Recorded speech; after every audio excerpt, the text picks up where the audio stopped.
Hey everyone, Keegan here. I'm going to give you some tips for the portfolio calendar page. All right, my first tip is on general setup of the page. So just like with any portfolio page, you can change your column views here. You can also change what you are filtering by. So if I want to filter by a specific market, specific tag, I can do that here.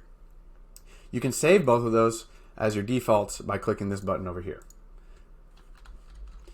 All right, my next tip is on navigating the different dates that you're viewing. So you could click and drag this bar here, but just like with any web page, if you hold shift and use your scroll wheel, you can go ahead and horizontally scroll. If you want to jump to a particular date, you can use this jump to date feature up here. So let's say, for example, I want to jump to June 23rd. I select that date. It'll automatically bring me to that date. If I want to jump back to today's current date, I'll go ahead and select that date. It'll take me back here. Note that you can't go past or go into the past, so it only populates to the current date. So if I try to jump to a date that is in the past, it won't do so.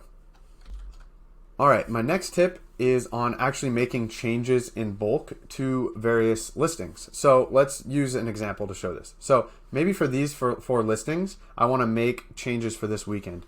I see that I'm not getting much pickup. I did make an adjustment, but it wasn't very big, and I want to make a larger adjustment. So I could, of course, select this particular listing, and then I can go in and edit my dates.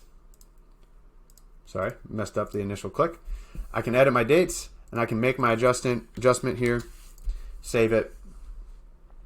Once it's saved, I can then move on to the next listing and do the same thing.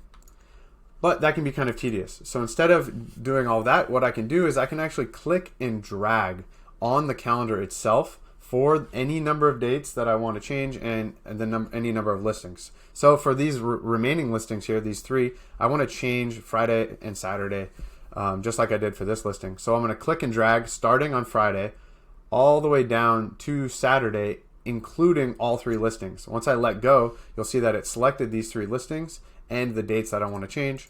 Now I can go ahead and make my adjustment, click save price, and it was much easier and a lot less tedious. This click and drag tip is useful not just for price changes, but also minimum length of stay changes from the calendar page. So for example, maybe I want to change these three listings to a higher minimum length of stay for this date range of the 4th to the 7th.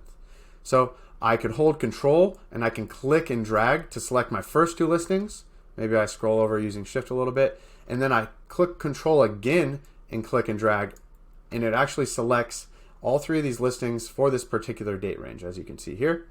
Now I can go to date specific rules, and I can actually enter in my new minimum length of stay. Click save. I might need to refresh one more time because, as you can see, it didn't show up yet.